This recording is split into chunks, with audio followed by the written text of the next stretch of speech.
Magandang araw sa inyong lahat. Heto po ang isang sitwasyon na medyo iikot ang isip ninyo. Paano kung meron tayong final na desisyon ng korte tungkol sa lupa na alam nyo ba halos 7 dekada na, tapos Mhm. hindi siya maipatupad? Oo. Tapos ang dahilan, isang report lang ng ahensya ng gobyerno na nagsasabing may nauna raw titulo. Exactly, pero yung ebidensya nung sinasabing naunang titulo, wala, hindi mahanap, nawawala. So ano ang mas matimbang, yung lumang hatol o yung kakulangan ng record? Yan mismo ang puso ng pag-uusapan natin ngayon.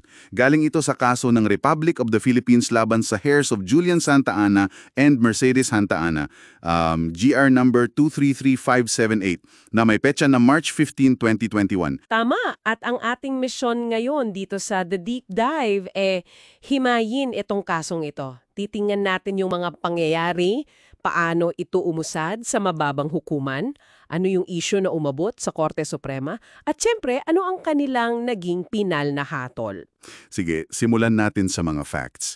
Yung mga tagatagmana ni na Julian at Mercedes Taana, nag-file sila ng aplikasyon para sa titulo. Ito ay para sa Lot 459 sa Pasig Cadastre. At ang basehan nila, isang napakatagal ng desisyon, October 26, 1967 pa. Pumabor ito sa mga ninuno nila para sa mismong loting yon. At importante ito ha, yung 1967 decision na yan, naging final and executory na. Kinonpirma pa ng Court of Appeals noong 1991. Oo, tapos nagkaroon pa nga ng entry of judgment noong May 19, 1992.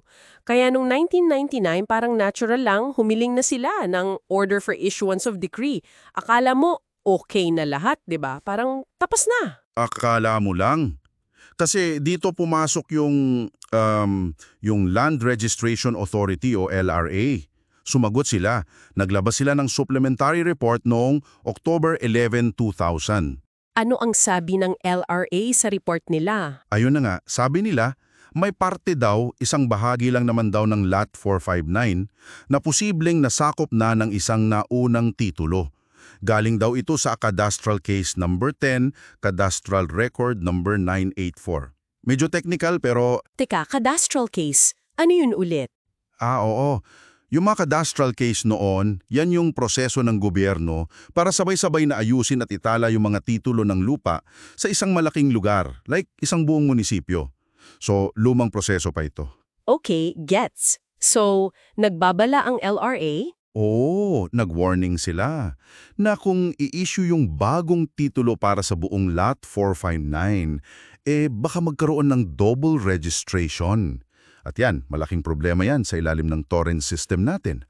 Ang goal kasi ng torrents, isang lupa, isang malinis na titulo, para walang gulo.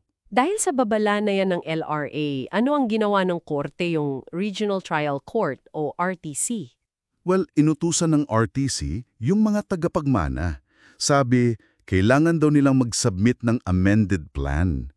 Ibig sabihin, baguhin yung plano ng lupa, tanggalin yung parte na sinasabi ng LRA na may naunang titulo. Ito ay base sa order dated December 5, 2013. Mukhang patas naman yon kung totoo ngang may naunang titulo. Pero ano ang naging problema?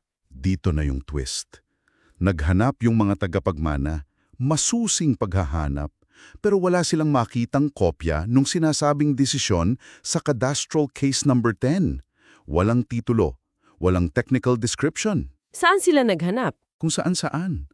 Sa LRA mismo, sa DENR, sa Land Management Bureau, pati na sa korte. Wala talaga.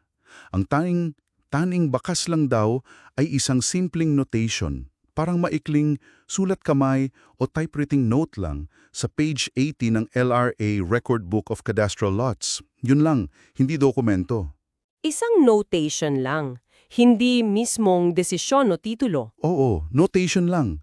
At ang mas matindi pa, mismo ang LRA at yung Regional Technical Director ng DENR, umamin sila na, oo, wala kaming kopya niyan. Hindi rin daw nila matukoy kung aling eksaktong parte ng Lot 459 yung tinutukoy. At wala ring anumang marka ng subdivision doon sa area sheet book ng lote. Grabe pala. Paano mo nga naman susundin yung sinasabing naunang titulo kung mismong yung ebidensya na umiral nga ito, wala sa mga opisyal na talaan? Parang multo lang, no? May nagsabi pero walang makakita. Tama ka dyan. Yan yung naging punto ng kawalan ng katiyakan. Paano mo'y mapatupad ang isang bagay na hindi mo mapatunayang nag-exist sa record?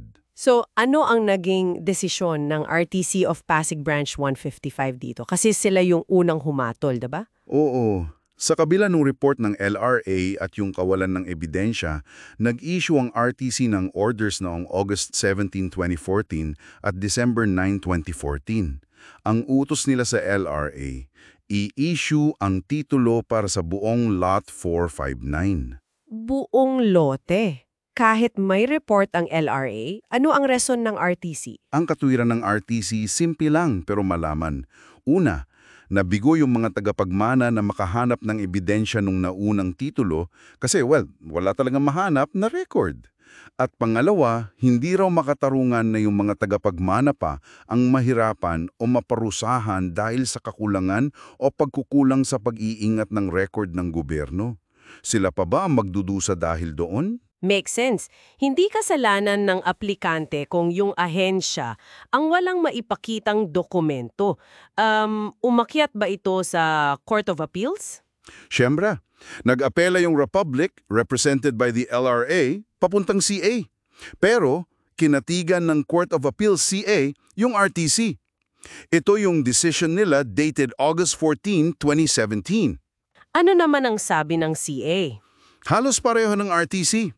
Sabi ng CA, hindi dapat mahadlangan yung karapatan ng mga tagapagmana lalo na't may final and executory decision na sila dahil lang sa issue ng record keeping ng mga ahensya ng gobyerno. Binigyan diin din nila na yung factual findings ng RTC, yung conclusion na walang mahanap na ebidensya, ay suportado naman ng mga nangyari at dapat igalang. Kumbaga, naniniwala sila sa RTC na wala talagang may pakitang patunay. Okay, so RTC pabor sa HERS, CA pabor sa HERS. Natural, aakyat ito sa Korte Suprema. Tama. Dinala ng Republic through the OSG this time sa Korte Suprema.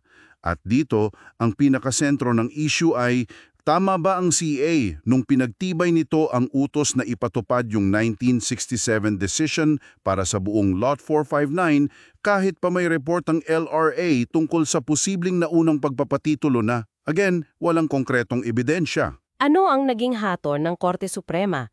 Ito na yung GR no, 233578, March 15, 2021. Malinaw at matunog ang desisyon ng Korte Suprema. Pinagtibay nila ang desisyon ng CA. Ibig sabihin, panalo ang mga tagapagmana. Kailangang i-issue ang titulo para sa buong Lot 459. Wow! Ano yung mga pangunahing dahilan ng Korte Suprema? Marami silang punto. Una, yung basehan daw ng LRA, yung sinasabi nilang naunang titulo, ay nakasandal lang sa isang notation. Walang aktwal na desisyon, walang titulo, walang technical description. Hindi raw ito sapat na ebidensya para patunayang may naunang rehistrasyon nga. So, mahina talaga yung basehan ng LRA? Oo. Pangalawa, inulit nila yung punto ng RTC at CA. Hindi makatarungan na pigilan ang karapatan ng mga tagapagmana dahil lang sa kakulangan sa pag-ingat ng record ng gobyerno. Hindi dapat ipasa sa mamamayan ang problema ng burokrasya. Napaka-importanting punto niyan, ano pa? Pangatlo, at ito napakabigat, yung 1967 decision ay final and executory na. Ilang taon na ba mula 1967 hanggang 2021? Mahigit 50 years. Halos 7 dekada na actually kung bibilangin pati yung execution process. Dapat daw itong ipatupad para sa katatagan ng mga judicial decisions at para na rin sa integridad ng torrent system. Binanggit pa nga nila yung kaso ng Tichanco v. Enriquez para suportahan ito. Finality of judgment, doctrine yan, di ba? Yes, fundamental doctrine. Pang-apat, sabi ng SC, walang mangyayaring double titling. Bakit? Kasi nga, walang napatunayang umiral na naunang titulo in the first place. Paano magkakadouble kung wala namang napatunayang isa? Makes perfect sense. May panglima pa. Meron pa. Sabi rin nila, sa tagal ng kaso, Walang ibang partido, walang ibang tao o kumpanya na lumitaw para questionin ang pagmamay-ari ng mga stand-ana sa lote. Sila lang talaga ang nag-claim at may hawak na final na desisyon. Talagang komprehensibo ang naging paliwanag ng Korte Suprema. Malinaw na pinanindigan nila yung final na hatol laban sa isang di konfirmadong alinlangan. So, based dito sa napag-usapan natin, ano yung mga key takeaways o mga susing doktrina na pwede nating makuha? Okay, buod natin. Una, yung mismong layunin ng torrent system. Oo, para sa katiyakan ito, pero yung katiyakan iyon ay mas nakakamit sa pamamagitan ng paggagalang sa isang final na hatol kesa sa pagbigay daan sa isang dudang walang basehan dahil lang sa nawawalang papel. Okay. Pangalawa, Finality of judgment sa land registration. Napakahalaga nito. Ipinakita ng kasong ito na ang isang pinal na hatol, lalo na kung matagal na, ay hindi dapat basta-basta binabaliwala. Kailangan ito para sa judicial stability. Kung hindi, walang katapusan ng mga kaso. pangatlo, Presumption of regularity. May pagpapalagay tayo sa batas na yung mga opisyal na gawain noon, tulad ng 1967 decision, ay ginawa ng tama. Maliban na lang kung may malakas kang ebidensya para ipakita na mali ito. Dito sa kaso, yung notation lang, hindi sapat yon para kontrahin ang presumption na tama yung 1967 decision. at yung pangapat? Yung aral tungkol sa kakulangan ng ebidensya, isang simpleng notation o tala na walang suportang dokumento tulad ng mismong desisyon o titulo ay hindi sapat para hadlangan ang pagpapatupad ng isang pinal na utos ng korte. Hindi pwedeng hearsay lang o sabi-sabi. Kailangan ng pruweba. Napakalinaw ng mga aral na yan. Kaya ngayon, ibabato ko naman ang tanong sa inyo, ating mga tagapakinig. Para sa inyo, makatarungan ba na isantabi ang isang matagal ng final na desisyon ng korte dahil lang sa isang hindi mapatunayang entry sa record book ng isang ahensya? Ano sa tingin ninyo ang dapat manaig? Yung bigat ba ng isang final na hatol o yung pagdududa na dulot ng nawawalang ebidensya? Gustong-gusto naming marinig ang inyong mga saloobin. Pakiiwan na lang po sa comment section sa ibaba. At kung nakita ninyong makabuluhan itong ating talakayan, please hit the favorite button. At bilang panghuling palaisipan para sa inyo, sa mga kasong ganito na critical ang mga lumang dokumento, ano kaya ang mga hakbang na pwedeng gawin para masiguro ng ating gobyerno ang mas maayos at pangmatagalang pag-iingat ng mga mahalagang record para maprotektahan yung mga karapatang naipatala na noon pa man? Oo nga no. At ano kaya ang implikasyon ng kasong ito sa iba pang mga may-ari ng lupa na baka umaasa rin sa mga lumang titulo o desisyon na malay natin baka may ikaparehong issue sa record? Isang bagay na dapat pag-isipan. Talaga. Maraming salamat sa malalim na pagsusuring yan at sa inyong lahat na sumubaybay, huwag kalimutang mag-subscribe para hindi kayo mahuli sa mga susunod pa nating malalimang pagsusuri dito lamang sa The Deep Dive.